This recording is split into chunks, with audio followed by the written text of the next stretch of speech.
Good morning dear students. बाल साधना online classes में सभी बच्चों एवं अभिभावकों का हार्दिक स्वागत है। आज हम उन क्वेश्चनों के ऊपर चर्चा करेंगे जो क्वेश्चन बच्चों ने कमेंट के अंदर आपके पास क्वेश्चन पूछे थे। तो क्वेश्चन आपके पास जो कमेंट बॉक्स में जो क्वेश्चन पूछे गए हैं वो क्वेश्चन एक्सरसाइज यानी चैप्टर 1 और 5 के अंदर आपके पास क्वेश्चन हो। चैप्टर 1 के अंदर हमारे पास 2 एग्जाम्पल पूछे थे और चैप्टर 5 के अंदर आपके पास एक क्वेश्चन है। तो हम पहले चैप्टर 1 की चर्चा करेंगे। तो चैप्टर 1 के अंदर पहला जो एग्जाम्पल पूछा है वो एग्जाम्पल नंबर है 10।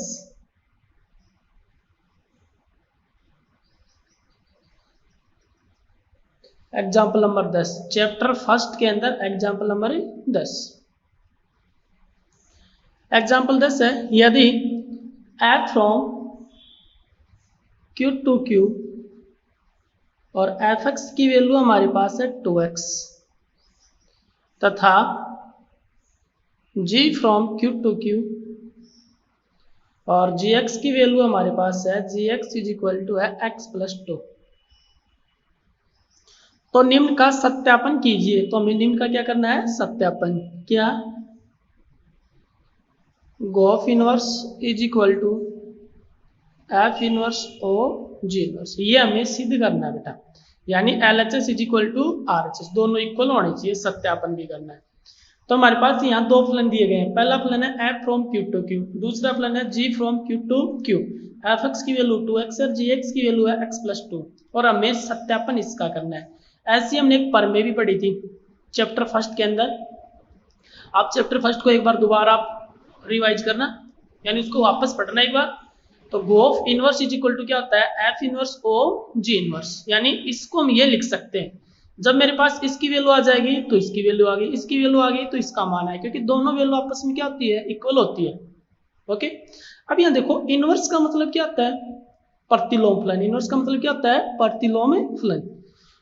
कोई भी फलन है उसका हम प्रतिलोम फलन हम कब निकाल सकते हैं? उसका प्रतिलोम फलन, जैसे आपके पास फलन f है तो मैं f का प्रतिलोम फलन f इनवर्स कब निकाल सकता हूँ, कब नहीं निकाल सकता। वही कंडीशन इसकी है फलन g की। फलन g का प्रतिलोम फलन हम कब निकाल सकते हैं, कब नहीं निकाल सकते। यदि फलन f और g दोनों एक ही आच्छादक फलन है तो फलन f और g के क्या विद्यमान होंगे? प्रतिलोम फलन f इनवर्स g इनवर्स हमें निकाल सकते हैं। कब? फलन f एक के आच्छादक होना चाहिए, फलन g एक के आच्छादक होना चाहिए। यदि ये दोनों फलन एक के आच्छादक है तो इन दोनों फलनों के प्रतिलोम फलन विद्यमान होंगे। यदि आपके पास फलन f और g एक के आच्छादक नहीं है तो हम f और g का प्रतिलोम फलन नहीं निकाल सकते।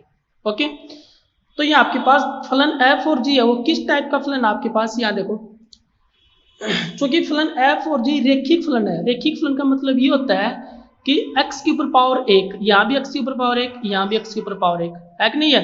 तो फलन f और g रेखिक फलन है और प्रत्येक रेखिक फलन हमेशा एक के भी होते हैं और आच्छादक भी होते हैं। समझ गए ना? यानी कोई भी फलन हो यदि वो रेखिक फलन है तो हमारे पास रेखिक का मतलब ये होगा कि x के ऊपर पावर कितनी हो? 1 हो, तो हमारे पास वो एक की आच्छादक फलन होगा। तो f और g एक के आच्छादक फलन है, इसका मतलब f और g का प्रतिलोम फलन क्या होगा? हमारे पास विद्यमान होगा। श्योर है? ठीक है, तो हम पहले यहाँ कंडीशन लिखेंगे। सॉल्यूशन इसका, चूंकि f व g दो रेखिक फलन है। f और g क्या है? रेखिक फलन है। ओके, अतः f तथा g एक के आच्छादक फलन है। अतः इनके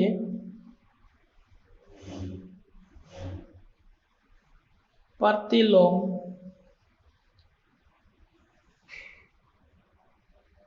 फलन f इनवर्स व g इनवर्स विद्यमान है।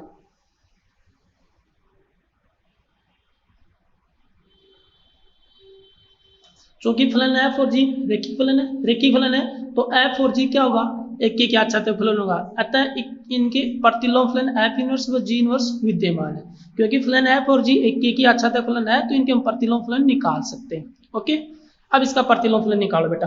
कैसे निकालेंगे, देखो F from Q to Q है तो एफ इनवर्स क्या होगा हमारे पास, F inverse Q to Q. जैसे आपके पास कोई भी फलन है F from A to B है तो एफ इनवर्स निकालूंगा तो क्या आएगा, बी टू ए। ऐसे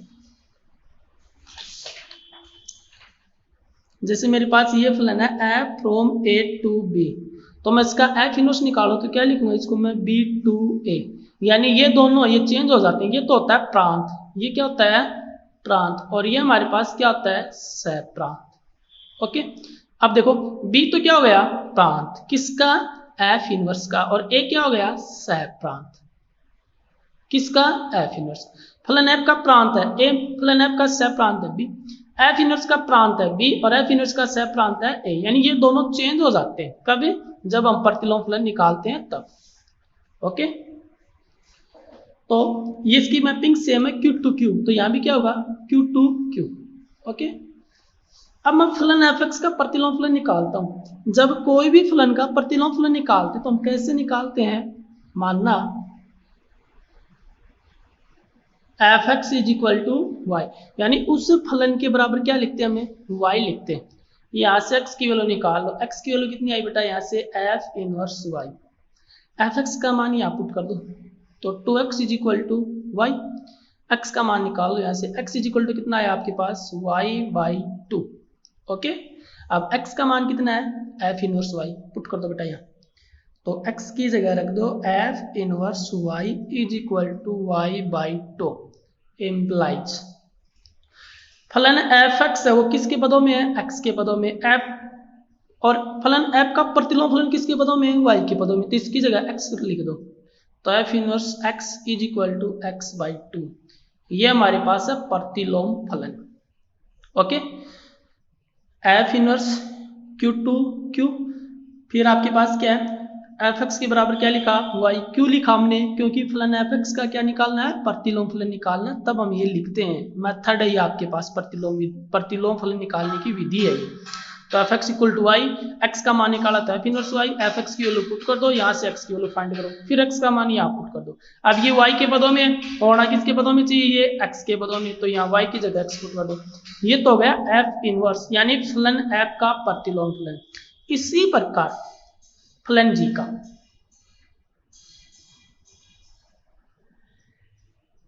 इसी प्रकार G inverse from Q to Q, फलन जी की मैपिंग क्या है क्यू टू क्यू, तो जी इनवर्स की मैपिंग भी क्या होगी क्यू टू क्यू। पुनः माना अब हमें देखो प्रतिलोम फलन किसका निकालना, हमें जी एक्स का, किसका निकालना है जी एक्स का प्रतिलोम फलन। तो क्या करूं, G X is equal to क्या लिखूं Y implies X is equal to क्या लिखूं मैं जी इनवर्स वाई।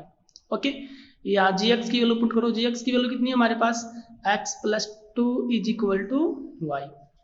अब यहां से y की वैल्यू नहीं सॉरी x की वैल्यू फाइंड कर लो बेटा यहाँ से। तो x की वैल्यू हमारे पास कितनी आई, x इज इक्वल टू आ गया y माइनस 2, और x की वैल्यू कितनी थी हमारे पास, यहाँ थोड़ी देर पहले निकाली थी हमने, g inverse y is equal to y minus 2। अब ये देखो g इनवर्स y किसके पदों में, y के पदों में, हमें किसके पदों में लिखना है x के पदों में। तो क्या लिखूं मैं इसको g inverse x is equal to x minus 2, ये okay, for all x belongs to q, और यहाँ आपके पास क्या होगा for all x belongs to q। ठीक, आप इसको डाल दो इक्वेशन फर्स्ट और इसको क्या डाल दो इक्वेशन सेकंड। तो हमारे पास फलन f और g है, उसका हमने क्या निकाल लिया, प्रतिलोम फलन निकाल लिया, f इनवर्स x और g इनवर्स x।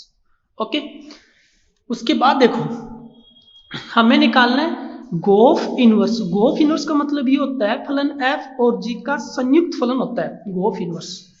ओके, और फिर उसका हम निकालेंगे प्रतिलोम फलन। तो आपके पास देखो दो एक के आच्छादक फलन होते हैं, उनका संयुक्त फलन भी क्या होता है एक के आच्छादक। तो हम क्या लिखेंगे, चूंकि दो चूंकि दो एकेकी आच्छादक फलनों का संयुक्त फलन भी एकेकी आच्छादक होता है, यानी हमारे पास यदि दो एकेकी आच्छादक फलन होते हैं तो उनके संयुक्त फलन भी हमारे पास क्या होता है, एकेकी आच्छादक होता है। अतः गोफ फ्रॉम क्यू टू क्यू भी एकेकी आच्छादक होगा। गोफ क्या है, फलन एफ और जी का संयुक्त फलन है गोफ फोग, ठीक है ना। तो हमारे पास यहाँ है गोफ, तो गोफ जो फलन है वो एफ और जी का क्या है, संयुक्त फलन है। और एफ और जी हमारे पास क्या है, एकेकी आच्छादक फलन, पीछे हम पढ़ चुके हैं। तो इसका जो संयुक्त फलन है वो भी हमारे पास क्या होगा, एकेकी आच्छादक फलन। तो G O F from Q to Q भी एकेकी आच्छादक फलन। यदि गोफ एकेकी आच्छादक है तो इसका प्रतिलोम फलन क्या होगा, गोफ इनवर्स विद्यमान होगा। क्यों, क्योंकि कोई भी फलन एकेकी आच्छादक होता है तो उसका प्रतिलोम फलन भी क्या होता है, विद्यमान। तो यहाँ गोफ है, एकेकी आच्छादक है, तो इसका प्रतिलोम फलन क्या होगा, विद्यमान होगा। और ये एकेकी आच्छादक क्यों है, क्योंकि एफ और जी है वो क्या है, एकेकी आच्छादक। और जब दो फलन एकेकी आच्छादक होते हैं तो उनका संयुक्त फलन भी क्या होता है, एकेकी आच्छादक। ओके, अब यहां देखो हम फलन निकालेंगे गोफ। तो G O F from Q to Q, okay. तो गोफ की वैल्यू निकाली हमने, तो G O F over X is equal to क्या लिखेंगे इसको, G over F X. F X का मान कितना हमारे पास वहां 2x, तो जी ओवर 2x। अब ये वैल्यू हम कहाँ पुट करेंगे, gx में। क्यों, क्योंकि 2x के ऊपर कौन ऑपरेट है, g, तो gx में रखा तो कितना आया 2x प्लस 2। तो ये वैल्यू हमारे पास किसकी आई बेटा, गोफ ओवर x की वैल्यू आई है, समझ गए। तो G O F over X is equal to 2x plus 2, तो गोफ फलन आ गया। अब इसका हमें क्या निकालना है, प्रतिलोम फलन। क्या निकालेंगे इसका हमें, प्रतिलोम फलन। तो निकालो, and g of inverse from Q to Q, क्योंकि मैपिंग दोनों की सेम है। ओके, जब हम किसी भी फलन का प्रतिलोम फलन निकालते हैं तो उस फलन के बराबर हम क्या लिखते हैं, y। जैसे मैं फलन एफ एक्स का प्रतिलोम फलन निकाला तो F x equal to y, फलन जी एक्स का प्रतिलोम फलन निकाला तो g x equal to Y. अब मैं किसका प्रतिलोम फलन निकाल रहा हूँ, गोफ का, तो गोफ इक्वल टू क्या लिखूंगा मैं, y। तो मानना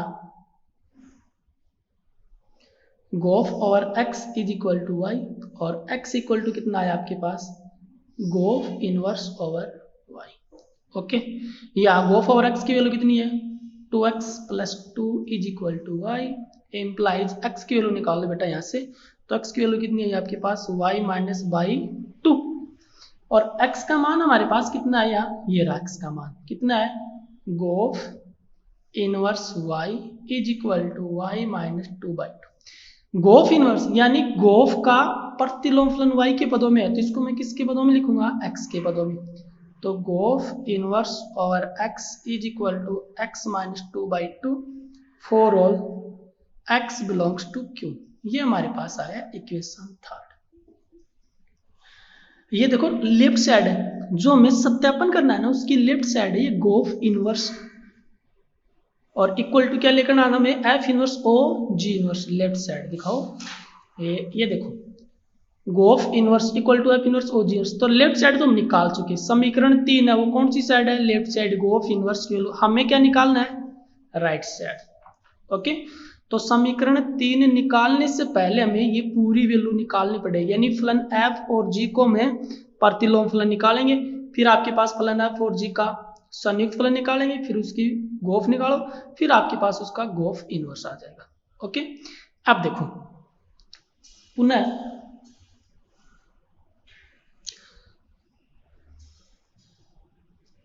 समीकरण 1 व 2 से, समीकरण 1 और 2 क्या है बेटा, F inverse Q to Q and G inverse Q to Q है कि नहीं है, F inverse Q to Q, G inverse Q to Q है। और F inverse X is equal to कितना आपके पास, F inverse X is equal to हमारे पास है x/2, और G inverse X is equal to हमारे पास कितना है, x माइनस 2। अब हम निकालेंगे राइट साइड, तो राइट साइड क्या है ये आपके पास, राइट साइड ये है हमारे पास आता है एफ इनवर्स ओ जी इनवर्स, इसकी मैपिंग क्या आएगी, Q to Q, Q to Q. Okay, mapping है, तथा अब इसका मान निकालो, F inverse O ji inverse over X is equal to क्या लिखूंगा संयुक्त फलन को मैं एफ इनवर्स बड़ा कोष्टक G inverse over X. G inverse over X की वैल्यू कितनी है एक्स माइनस टू लिख दो तो F inverse over X minus to. X minus to के ऊपर कौन ऑपरेट है एफ इनवर्स, इसका मतलब ये वैल्यू कहाँ पुट करेंगे हम एफ इनवर्स एक्स में रख दो तो X minus two by two और ये वैल्यू किसकी है हमारे पास F inverse O ji inverse over X for all X belongs to Q. समीकरण 4। अब समीकरण 3 और 4 देखो दोनों बराबर है बेटा, है कि नहीं है। देखो ये समीकरण 3 है, g of inverse over x equal to x minus two by two, F inverse O ji inverse over x equal to x minus two by two. तो समीकरण 3 और 4 यानी LHS RHS दोनों क्या है बराबर है, और ये जब दोनों बराबर है तो हमारे पास इसका क्या हो गया सत्यापन यानी सिद्ध हो गया। तो समीकरण 3 व 4 से, और समीकरण 3 और 4 से क्या लिख सकता हूं मैं इसको G O F inverse over X is equal to F inverse over G inverse और X for all X belongs to Q implies G O F inverse is equal to F inverse O ji inverse. Okay hence proved ये सिद्ध हो गया। Okay next हमारे पास जो example है वो हमारे पास एग्जाम्पल पूछा गया है 13 का एग्जाम्पल, चैप्टर फर्स्ट में ही 13 का example.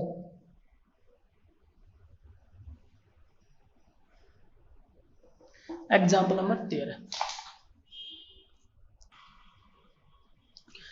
Question number example number 13 है यदि एस समुच्चय एस है A B C D capital, जहां capital A equal to 5, capital B equal to A B, capital C equal to A B और capital D equal to A B C, ये हमारे पास ये value दी गई है। Okay सीधा हमें ये करना है, सिद्ध कीजिए कि समुच्चयों का संघ, समुच्चयों का संघ का मतलब हमारे पास क्या है यूनियन, समुच्चयों का संघ एस में एक द्विआधारी संक्रिया यानी एस में क्या है ये समुच्चय एस में, समुच्चयों का संघ एस में एक द्विआधारी संक्रिया है। ओके परंतु समुच्चयों का सर्वनिष्ठ एस में द्विआधारी संक्रिया नहीं है, और ये हम प्रूव करेंगे बेटा। इसमें तो द्विआधारी संक्रिया है और इसमें द्विआधारी संक्रिया नहीं है। किसमें है यूनियन के अंदर तो द्विआधारी संक्रिया अप्लाई होती है, लेकिन इंटरसेक्शन में द्विआधारी संक्रिया अप्लाई नहीं होती है। क्यों नहीं होती है वो हम यहाँ चेक करेंगे। ठीक है पहले हमारे पास द्विआधारी संक्रिया क्या होती है, इसकी डेफिनेशन क्या होती है हमने चैप्टर फर्स्ट में पढ़ी थी, एक बार वापस देख लो। यदि आपके पास समुच्चय एस है, आपके पास उसके अंदर आपके पास दो है अवयव है ए और बी, और ये दोनों अवयव किस में बिलोंग करते हैं आपके पास एस में। किस में बिलोंग करते हैं एस में, यानी अवयव ए और बी किस में बिलोंग कर रहे हैं एस, समुच्चय एस में। तो इन दोनों के ऊपर यदि मैं द्विआधारी संक्रिया ऑपरेट करूं ए इंटरसेक्शन बी, तो इसकी जो वैल्यू आएगी वो वैल्यू भी किस में बिलोंग करनी चाहिए एस में। यदि ऐसा होता है यानी दो अवयवों के ऊपर आपके पास द्विआधारी संक्रिया ऑपरेट होती है और उसका जो मान आता है वो मान भी किसके अंदर बिलोंग करे एस में बिलोंग करे, तो आपके पास स्टार है वो क्या होगी एक द्विआधारी संक्रिया। और यदि ऐसा नहीं होता है तो स्टार क्या नहीं होगी द्विआधारी संक्रिया। अब यहाँ स्टार की जगह हमारे पास क्या यूज हो रहा है यूनियन और इंटरसेक्शन। ठीक है तो आपके पास दो अवयव या दो समुच्चय के बीच में हम क्या लगाएंगे द्विआधारी संक्रिया। यदि उसके ऊपर हम ऑपरेट करते हैं और वो वैल्यू यदि एस के अंदर बिलोंग करती है तो हमारे पास वो क्या होगा द्विआधारी संक्रिया, और यदि नहीं बिलोंग करता है तो आपके पास वो स्टार है वो क्या नहीं होगा आपके पास द्विचर संक्रिया नहीं होगी। ओके अब देखो समुच्चय एस है, इसके अंदर आपके पास समुच्चय कितने हैं ए बी सी और डी, चार समुच्चय हैं। सबसे पहले हम बात करेंगे यूनियन की, किसकी बात करेंगे यूनियन की। ओके समुच्चयों का संघ सॉल्यूशन,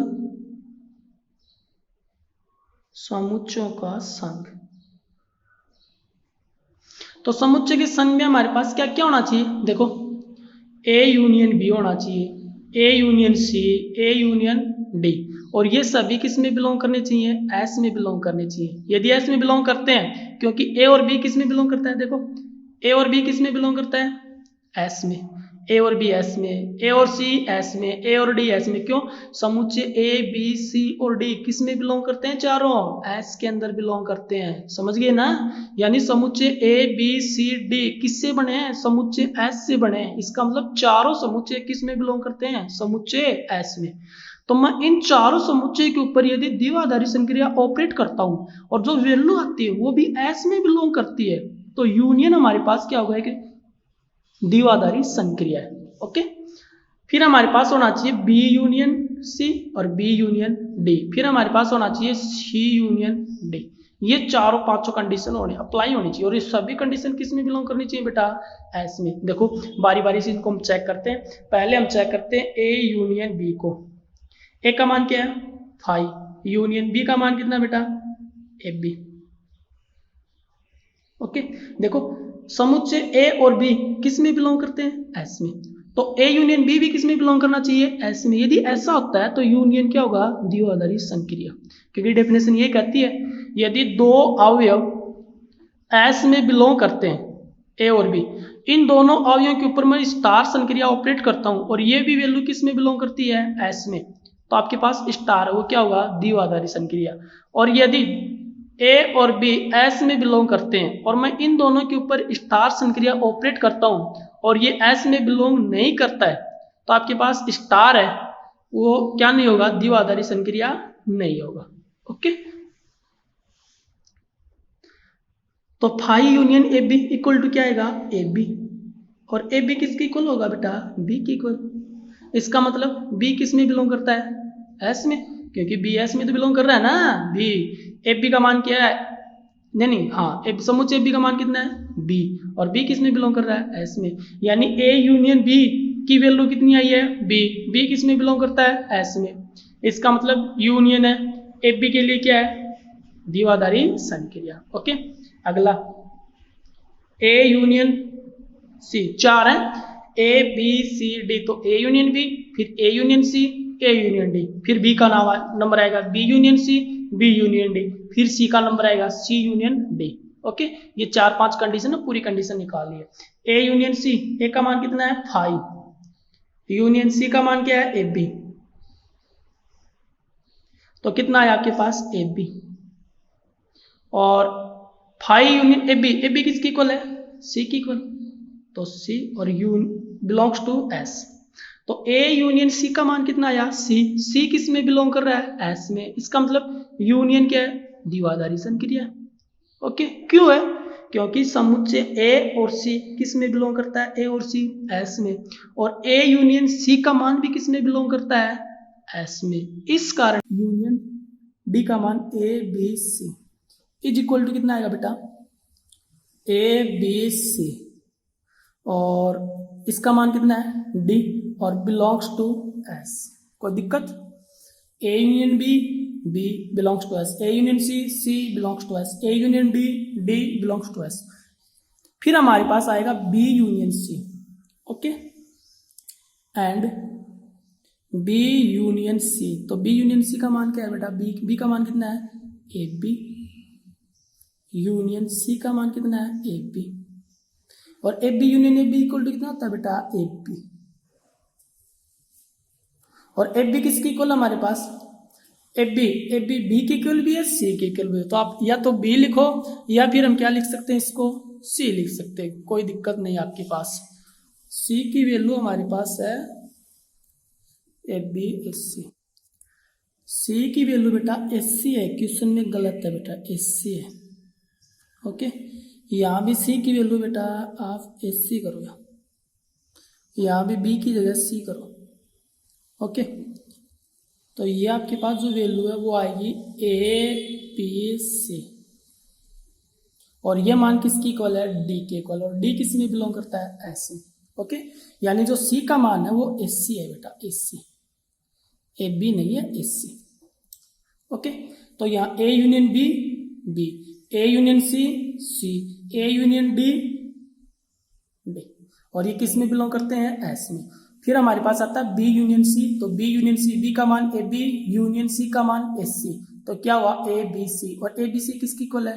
डी की इक्वल। और डी किस में बिलोंग करता है? एस में। इसका मतलब बी और सी एस में बिलोंग कर रहे हैं, और इसका मान आया, आंसर आया वो भी क्या है डी, और डी भी किस में बिलोंग करता है एस में। तो यूनियन क्या हमारे पास है द्विआधारी संक्रिया। अगला हमारे पास है नेक्स्ट पेज पर बी यूनियन सी हो गया। अब हम निकालेंगे बी यूनियन डी। तो बी का मान हमारे पास क्या है ए बी, यूनियन डी का मान है A B C is equal to कितना आया ए बी सी। ओके, और ये किसकी इक्वल है डी, और ये किस में बिलोंग करता है एस, क्योंकि बी और डी किस में बिलोंग करता है एस में, और बी यूनियन डी भी किस में बिलोंग करता है एस में। इसका मतलब यूनियन क्या है द्विआधारी संक्रिया। बी का हो गया। अब हम बात करेंगे सी का, पुनः है C union D. C union D is equal to C का मान क्या है एस सी, यूनियन डी का मान क्या है बेटा A B C is equal to कितना आया ए बी सी। ओके, और ये किसकी इक्वल होता है डी, और डी किस में बिलोंग करता है एस में।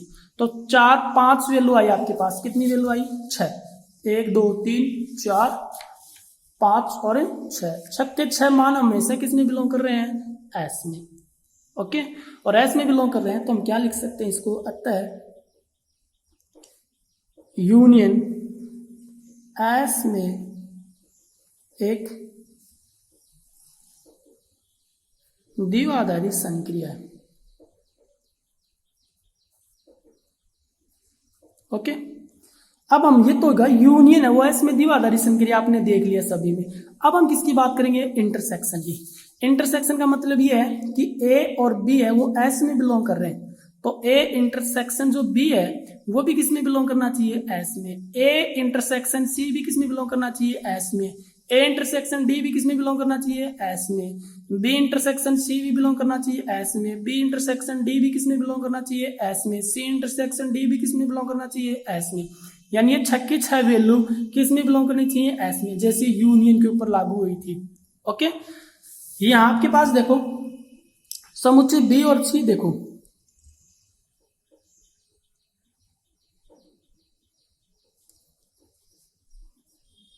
इंटरसेक्शन के लिए, तो इंटरसेक्शन के लिए हम क्या लिखेंगे बी इंटरसेक्शन सी।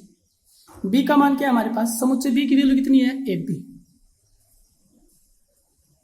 इंटरसेक्शन सी की वैल्यू हमारे पास कितनी है S C is equal to A B intersection S C equal to कितना आया A, common point. Okay, union में तो होता है सम्मिलन जोड़ना, और इंटरसेक्शन में क्या होता है कॉमन। क्या कॉमन आ रहा है इसमें, कॉमन क्या है ए, तो ए, और ए किस में नहीं बिलोंग करता एस में।